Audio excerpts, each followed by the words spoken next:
معجزے عطا کیے گئے وہ اپنے دور کے مطابق دیے تھے۔ جس طرح کہ حضرت عیسیٰ علیہ السلام ان کے دور میں علم طب کا زور تھا، علاج معالجے کا بڑا زور تھا، بڑے بڑے طبیب وہاں پر موجود تھے جو لوگوں کے علاج کیا کرتے تھے۔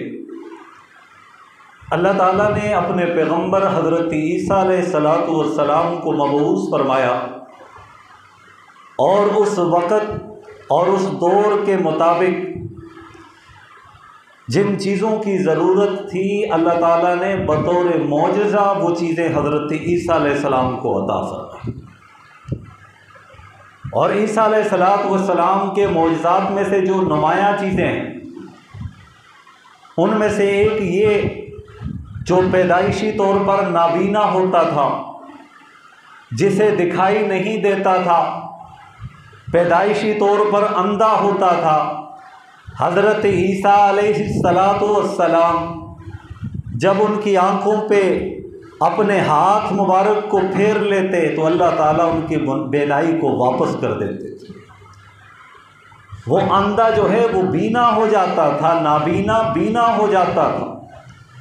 اسی طرح جو کوہڑ کا مریض تھا حضرت عیسیٰ علیہ السلام کے پاس آتے، حضرت عیسیٰ علیہ السلام انہیں دم کرتے اور ان کے اوپر ہاتھ پھیرتے تو اللہ رب ذوالجلال نے یہ معجزہ ان کے ہاتھ پر ظاہر کیا کہ وہ کوہڑ کا جو مریض ہوتا تھا اللہ تعالیٰ اسے مکمل شفا یابی نصیب فرماتے تھے۔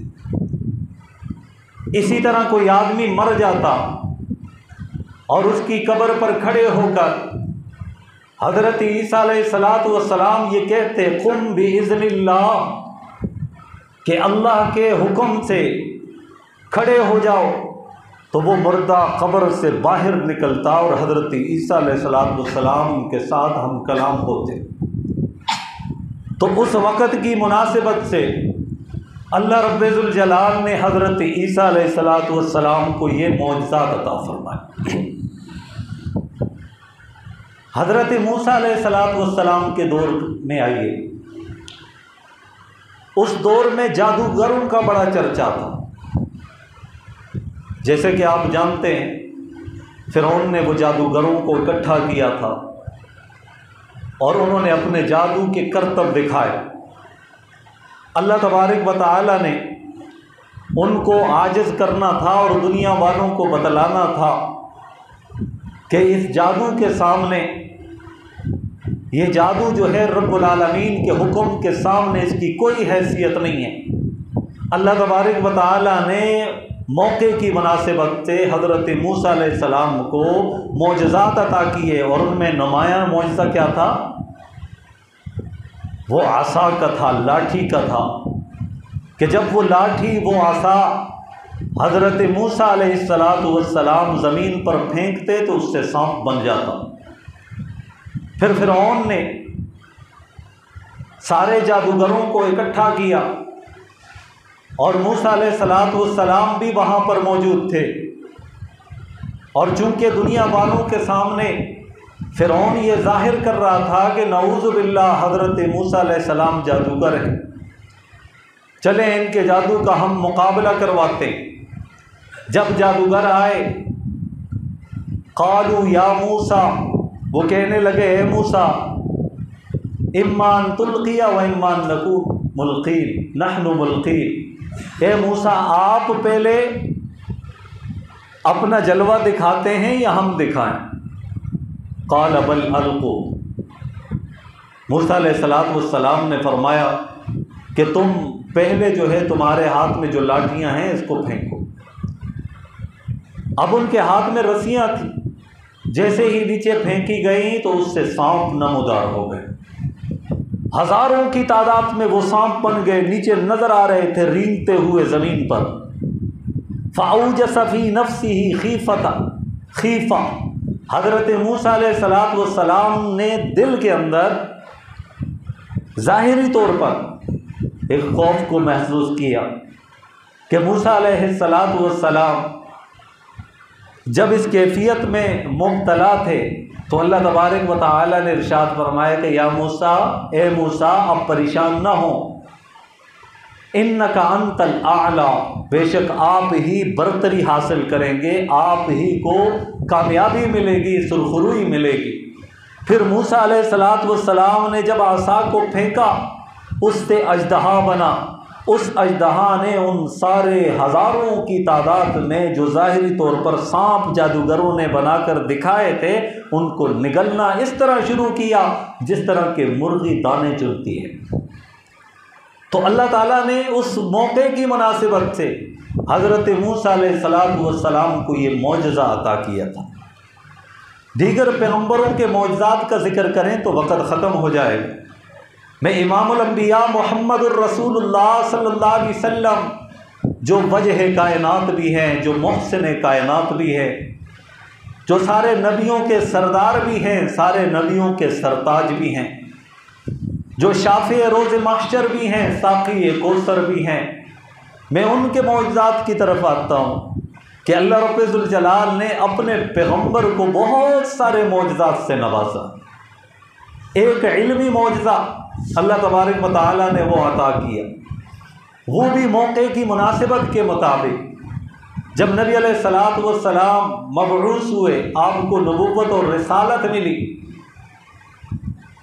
اس وقت اور اس سے پہلے بھی عرب کے جو لوگ تھے، مکہ کے جو لوگ تھے، بڑے فصیح و بلیغ تھے، شعر و شاعری کے اندر جو ہے وہ انتہا کو پہنچے ہوئے تھے، کمال درجے کے شاعر تھے،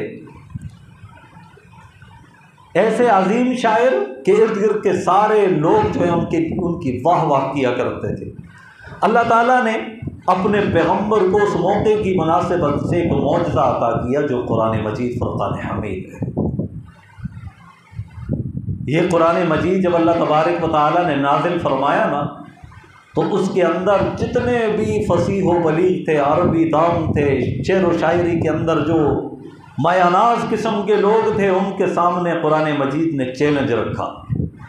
اللہ تبارک و تعالیٰ نے ارشاد فرمایا قُلْ لَئِنِ اجْتَمَعَتِ الْإِنسُ وَالْجِنُّ عَلَىٰ أَن يَأْتُوا بِمِثْلِ هَٰذَا الْقُرْآنِ، میرے محبوب ان لوگوں کو بتلا دیجئے، سمجھا دیجئے، اعلان کر دیجئے کہ اگر سارے جنات، سارے انسان اکٹھے ہو جائیں اور اس قرآن مجید جیسی کوئی کتاب لا کر دکھائیں، وَلَوْ كَانَ بَعْضُهُمْ لِبَعْضٍ ظَهِيرًا، اور سارے ایک دوسرے کے ساتھ مدد بھی کر لیں، سارے اکٹھے ہو جائیں، انسان بھی اکٹھے ہو جائیں، جنات بھی اکٹھے ہو جائیں، میرے محبوب ان سے کہہ دیجئے قرآن کا کوئی مثل لا کر دکھائیں۔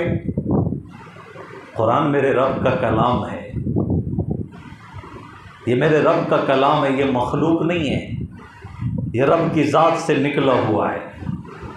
کلام انسان عام طور پہ میں اور آپ کلام کرتے ہیں تو یہ کلام ہمارا ہی ہوتا ہے نا۔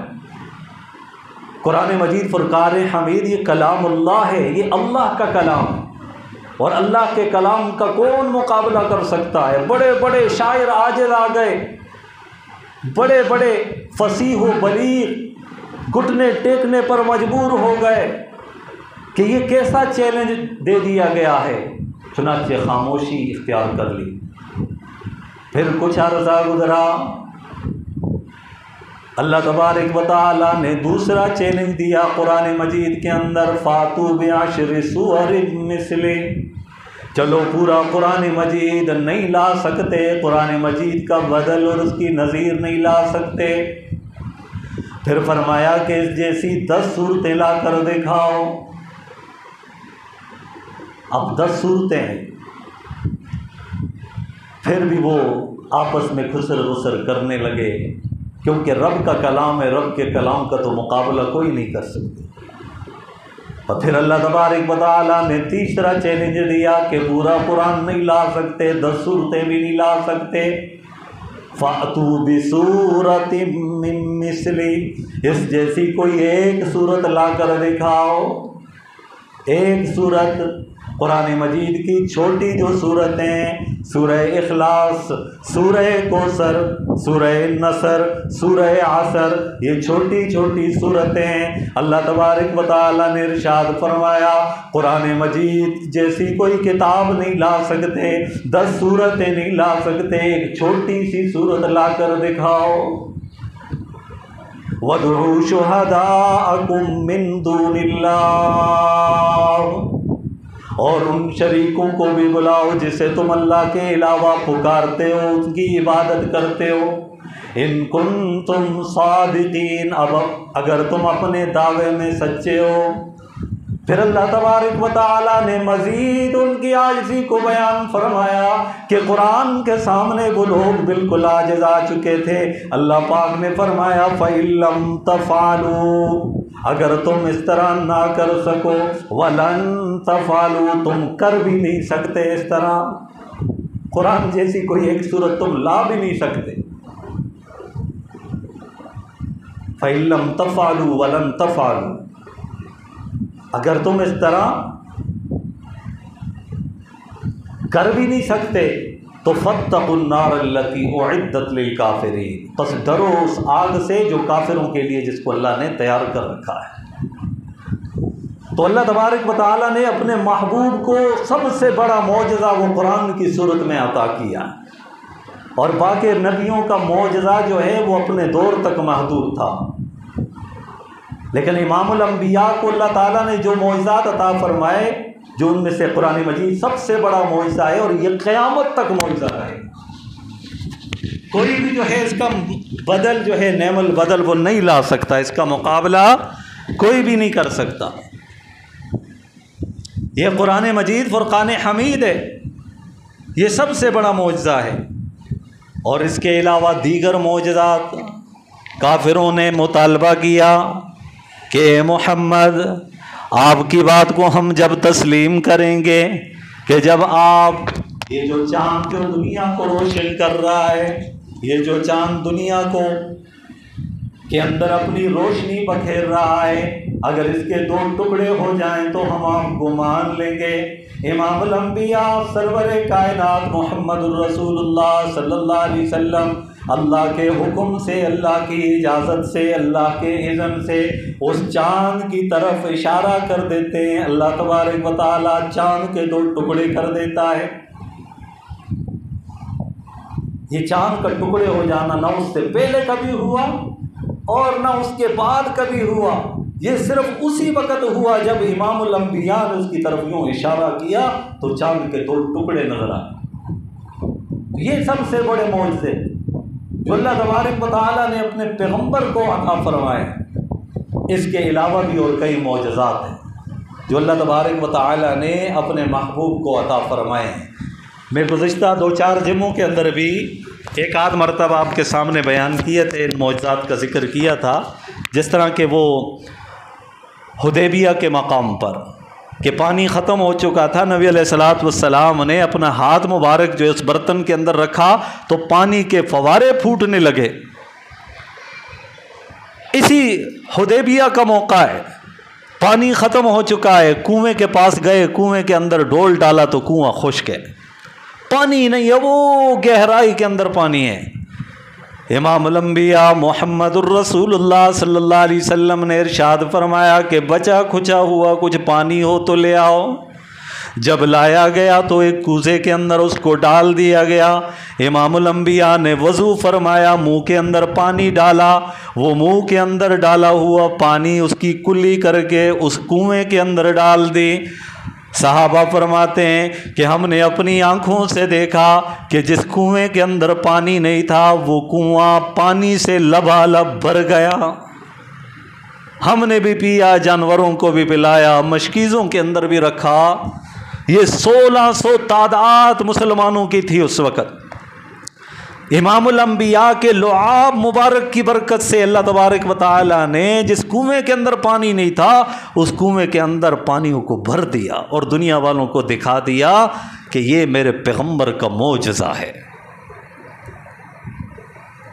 آگے بڑھیے اس معجزات کی بڑی تفصیل ہے، میں ان میں سے چند چیدہ چیدہ جو ہے معجزات کا ذکر کرتا ہوں۔ غزوہ خندق کے موقع پر صحابہ کرام اس وقت ان کی حالت بڑی غربت والی تھی، غربت تھی، افلاس تھا، بھوک کی وجہ سے نڈھال ہو چکے تھے۔ ایک صحابی آئے، عرض کی، یا رسول اللہ صلی اللہ علیہ وسلم دیکھیے ہم نے بھوک کو ختم کرنے کے لیے پیٹ جو ہے بالکل ہلکے ہو چکے تھے، تو ہم نے اوپر پتھر باندھ دیے ہیں تاکہ ہمیں بھوک کا زیادہ احساس نہ ہو۔ یا رسول اللہ ہماری حالت دیکھیے۔ آپ صلی اللہ علیہ وسلم نے ارشاد فرمایا کہ وہ میرے صحابی، تیرے بھوک کا یہ عالم ہے، دیکھنا چاہتا ہے میری بھوک؟ ذرا تو صحیح دیکھ۔ امام الانبیاء نے اپنے بطن مبارک سے کپڑا اوپر کیا تو نیچے 2 پتھر باندھے ہوئے تھے۔ اس وقت یہ حالت تھی۔ حضرت جابر رضی اللہ تعالیٰ عنہ دیکھ رہے تھے، دل تڑپ اٹھا۔ وہ دوسروں کے لیے تڑپا کرتے تھے، اپنے لیے نہیں تڑپتے تھے۔ وہ امام الانبیاء کے حقیقی معنوں میں غلام تھے، عاشق تھے، وہ جان دینے والے عاشق تھے، وہ سب کچھ وارنے والے عاشق تھے۔ وہ پیغمبر کی تھوڑی سی بات کو، تھوڑی سی تکلیف کو بھی گوارا نہیں کرتے تھے، اپنا آپ قربان کر دیتے تھے محمد عربی صلی اللہ علیہ وسلم کی محبت میں۔ حضرت جابر گھر جاتے ہیں، گھر میں جا کے بیوی کے سامنے کہتے ہیں کہ گھر میں کچھ ہے کھانے کے لیے؟ امام الانبیاء کی میں نے حالت دیکھی ہے، بڑی بھوک لگی ہوئی تھی انہوں نے کہا کہ اللہ کے بندے، ایک چھوٹی بکری کا بچہ ہے، اس کو ذبح کر دیتے ہیں، اور اس طرح تھوڑے جونگ کے دانے ہیں، اس کو پیس لیتی ہوں، آٹا بنا لوں گی، تو چلو 2-4 افراد اور بھی آپ صلی اللہ علیہ وسلم کے ساتھ آ جائیں تو کوئی مسئلہ نہیں ہے، 3-4 افراد آرام سے جو ہے پیٹ بھر کے کھانا کھا لیں گے۔ چنانچہ آپ جائیں، لیکن آہستہ سے کہنا تاکہ اور لوگوں کو پتہ نہ چلے، کیونکہ وہ کھا بھی نہیں سکیں گے تو انہیں بھی تکلیف ہوگی۔ حضرت جابر آئے اور کہنے لگے، یا رسول اللہ صلی اللہ علیہ وسلم، میں نے آپ کی دعوت کی ہے اور یہ مختصر سی چیز بنائی تھے، آپ اور 2-4 احباب اپنے ساتھ لے کر تشریف لائیے، میں نے آپ کی دعوت کی ہے۔ امام الانبیاء نے فرمایا اچھا؟ امام الانبیاء نے اونچی آواز میں اعلان کر دیا کہ تمام لشکر والوں میری بات سنو، آج جابر نے ہم سب کی دعوت کی ہے۔ جب یہ بات سنی تھی کہ حضرت جابر کے پاؤں کے نیچے سے زمین نکل گئی کہ یہ کیا ہوا؟ انتظام تھوڑا سا، اعلان سب کے سامنے کر دیا، بھاگتے ہوئے گھر کی طرف جا رہے ہیں، اللہ کی بندی غضب ہو گیا۔ کہا کیا ہوا؟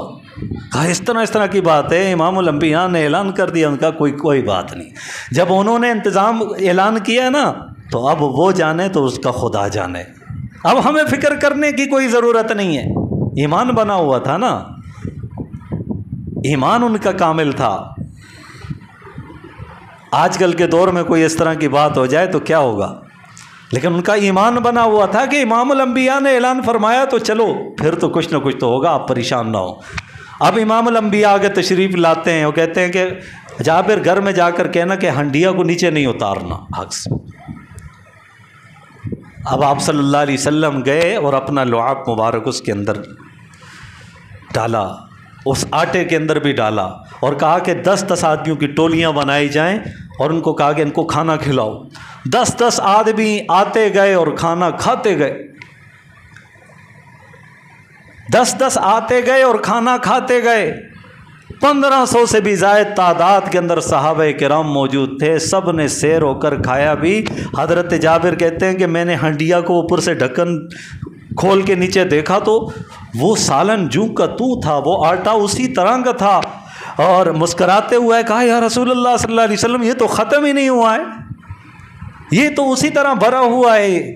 تو آپ صلی اللہ علیہ وسلم نے فرمایا کہ جابر اگر تو اوپر ڈھکنے کو نہ ہٹاتا نا تو قیامت تک اس میں سے سالن ہی سالن نکلتا۔ یہ معجزہ اللہ تبارک و تعالیٰ نے اپنے پیارے پیغمبر کو عطا فرمایا۔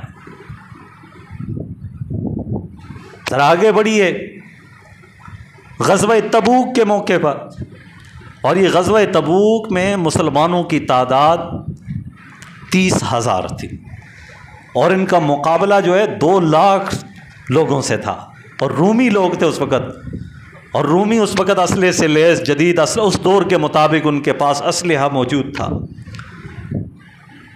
اور ان کا نام چلتا تھا، لیکن ادھر مسلمان اللہ اور اس کی رسول کی خاطر میدان میں نکلے ہوئے تھے، 30,000 کی تعداد تھی، دور کا سفر تھا، ظاہر ہے کھانے پینے کی اشیاء ختم ہو گئی۔ صحابہ نے عرض کیا رسول اللہ صلی اللہ علیہ وسلم، ظاہر ہے یہ بشری تقاضا ہے، فطری تقاضا ہے، بھوک تو ستاتی ہے، کھانا اب ختم ہونے کے قریب ہے، ختم ہو رہا ہے تقریباً، تو اب کیا کیا جائے؟ آپ صلی اللہ علیہ وسلم نے فرمایا ایک جگہ دسترخوان بچھا دو۔ دسترخوان بچھایا گیا اور کہا کہ جس کے پاس جو کچھ بھی ہے تھوڑا تھوڑا وہ لے کر آئے۔ کسی نے ایک مٹھی بھر جو لائی، کسی نے گندم لائی، کسی نے کیا لایا، کسی نے پنیر لایا، کسی نے پانی لایا، کسی نے روٹی کا ٹکڑا لایا، یوں بہت ساری چھوٹی چھوٹی چیزیں جو ہیں وہ اکٹھی ہوگی دسترخوان پر، اور آپ صلی اللہ علیہ وسلم کا معجزہ وہاں پہ ظاہر ہوا۔ اللہ تبارک و تعالیٰ نے فرمایا کہ محبوب پریشان ہونے کی ضرورت نہیں ہے، میں رب ان کے لیے کافی ہو جاؤں گا۔ امام الانبیاء سرور کائنات صلی اللہ علیہ وسلم نے فرمایا کہ اکٹھے کر دو، دسترخوان پہ ڈال دو اور آؤ، جس کو جتنی ضرورت ہے یہاں سے لیتا ہوا جائے۔ اب جو بھی آئے اپنی اپنی ضرورت کے مطابق کھلے ڈلے طور پر وہ لیتا چلا گیا، لیتا چلا گیا۔ حضرت انس بن مالک رضی اللہ تعالیٰ عنہ عرض کرتے ہیں، وہ خود فرماتے ہیں کہ میں نے دیکھا کہ لوگ آتے گئے، صحابہ آتے گئے، اپنی اپنی ضرورت کی چیزیں لے جاتے گئے، پھر بھی وہی چیزیں، وہ دسترخوان پھر بھی بھرا ہوا تھا۔ تو اللہ تبارک و تعالیٰ نے اپنے پیغمبر کے لیے یہ معجزات کو ظاہر کیا اور دنیا والوں کو بتایا کہ یہ میرے پیغمبر کے جو معجزات ہیں وہ ایسے معجزات ہیں کہ کوئی اس جیسی دنیا والے اس جیسی کوئی صورت، کوئی جھلک لا نہیں سکتے۔ ایک دفعہ آپ صلی اللہ علیہ وسلم خطبہ ارشاد فرما رہے تھے،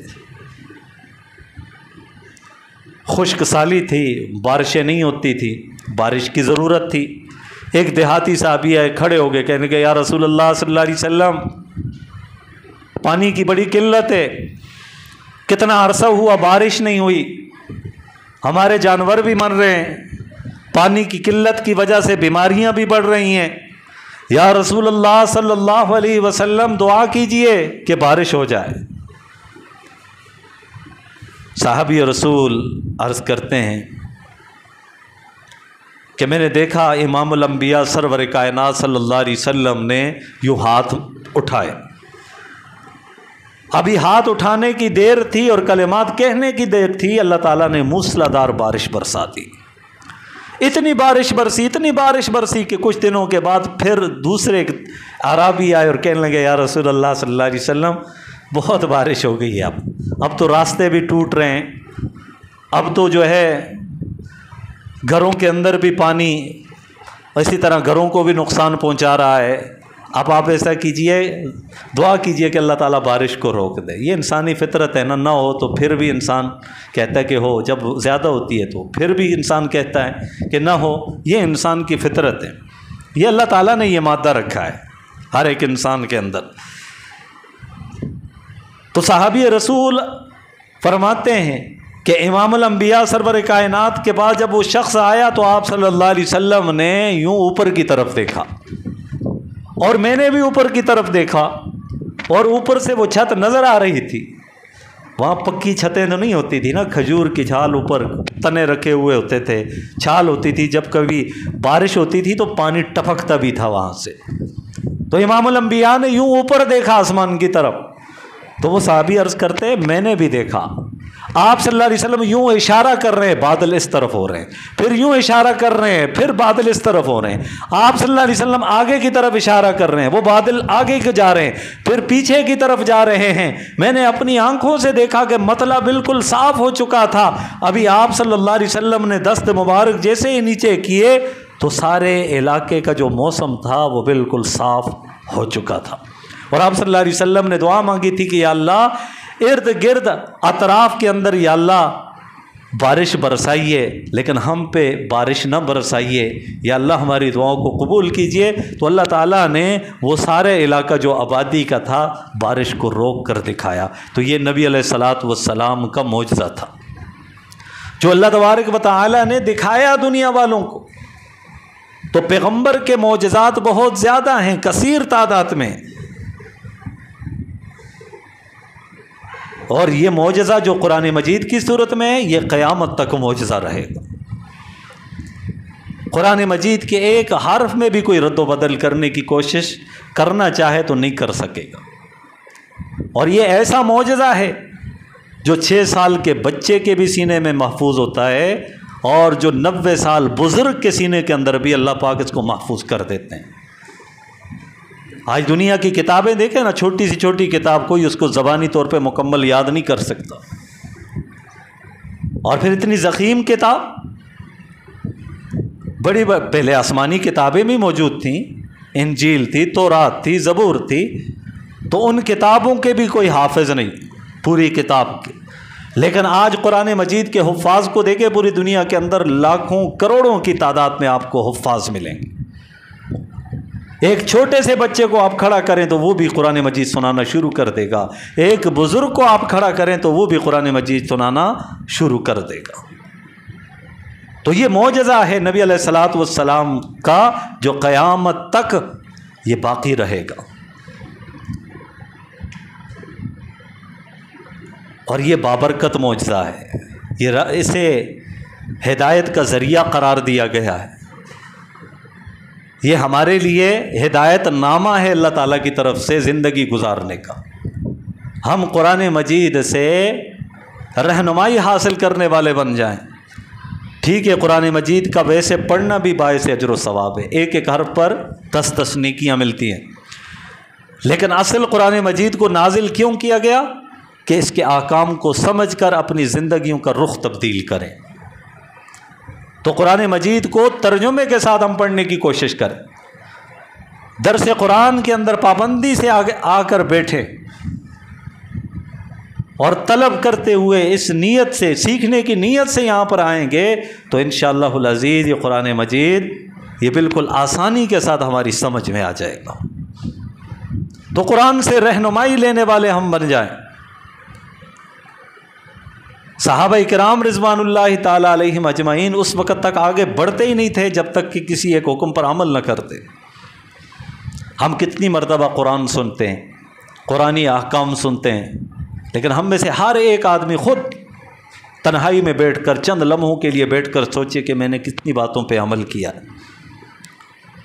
اصل چیز ہے عمل، ہے عمل۔ معلومات بہت زیادہ ہو چکی ہیں، چھوٹے چھوٹے بچے کو بھی دین کے متعلق معلومات ہیں، ایسے ذرائع بن چکے ہیں کہ معلومات لینا چاہیں کسی چیز کے متعلق بھی تو بات لکھیں، سرچ کریں تو سامنے آ جاتی ہے۔ معلومات بہت زیادہ ہیں لیکن عمل بہت تھوڑا ہے۔ اللہ کے ہاں معلومات نہیں چلیں گی، اللہ کے ہاں عمل چلے گا۔ جس کا جس قدر عمل ہوگا وہ شخص اللہ کے ہاں قابل قبول ہوگا۔ ہم عمل کرنے والے بن جائیں۔ قرآن مجید میں کتنے جگہوں پر یہ ذکر ہے کہ نماز کو قائم کرو، نماز کو قائم، اقیم الصلاۃ، نماز کو قائم کرو۔ تو کتنے ہم میں سے مسلمان ایسے ہیں جو نماز کو قائم کرنے والے؟ اکثریت تو مسلمانوں کی نماز پڑھتی نہیں ہے، اور جو پڑھتے ہیں ان میں سے بھی آدھے ایسے ہیں جن کو نماز کا پتہ نہیں ہے، مسائل کا پتہ نہیں۔ تو ہم اللہ کے احکام کو کس طرح اس پر عمل کرنے والے ہیں؟ تو پہلے اس کو سمجھیے، اس کو سیکھیے، پھر اس پر عمل کیجیے۔ ایسے سینکڑوں احکامات ہیں قرآن مجید فرقان حمید میں، عبادت کے متعلق بھی، معاشرت کے متعلق بھی، حقوق کے متعلق بھی، معاملات کے متعلق بھی، لین دین کے بھی متعلق بھی، خوشی اور غمی کے متعلق بھی، ہر چیز کے متعلق قرآن مجید فرقان حمید کے اندر رہنمائی موجود ہے۔ اور پھر یہ یاد رکھیے گا کہ قرآن مجید کی تشریح جو ہے وہ نبی علیہ الصلوۃ والسلام کی سنت مبارکہ ہے، احادیث ہے۔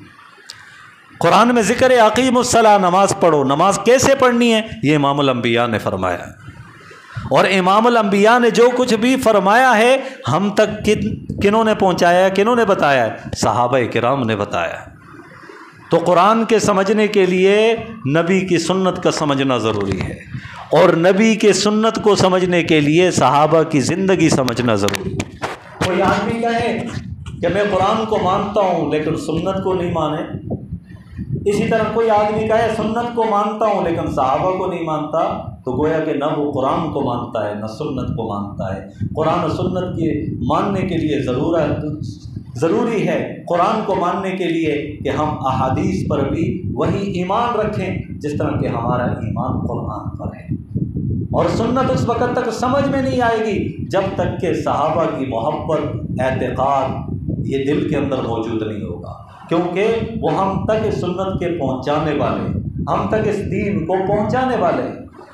تو عزیزان گرامی، معجزات پیغمبر کے عنوان سے چند معجزات آپ کے سامنے پیش کیے گئے. تو امام الانبیاء، فخر کونین، فخر موجودات، فخر رسل، آپ صلی اللہ علیہ وسلم کی ذات بابرکت، یہ ہمارے لیے بہترین نمونہ ہے زندگی گزارنے کے لیے. اور اللہ پاک نے فرما دیا، اعلان کر دیا، من یطع الرسول فقد اطاع اللہ، جس نے میرے محبوب کی اطاعت کی اس نے میری اطاعت کی. تو ہمیں ضرورت ہے تو اس بات کی ہم زندگی کے ہر معاملے میں، ہر شعبے میں امام الانبیاء محمد الرسول اللہ صلی اللہ علیہ وسلم کی اطاعت اور فرما برداری کرنے والے بن جائیں. جو کچھ کہا گیا سنا گیا، اللہ تعالیٰ ہم سب کو عمل کرنے کی توفیق دے.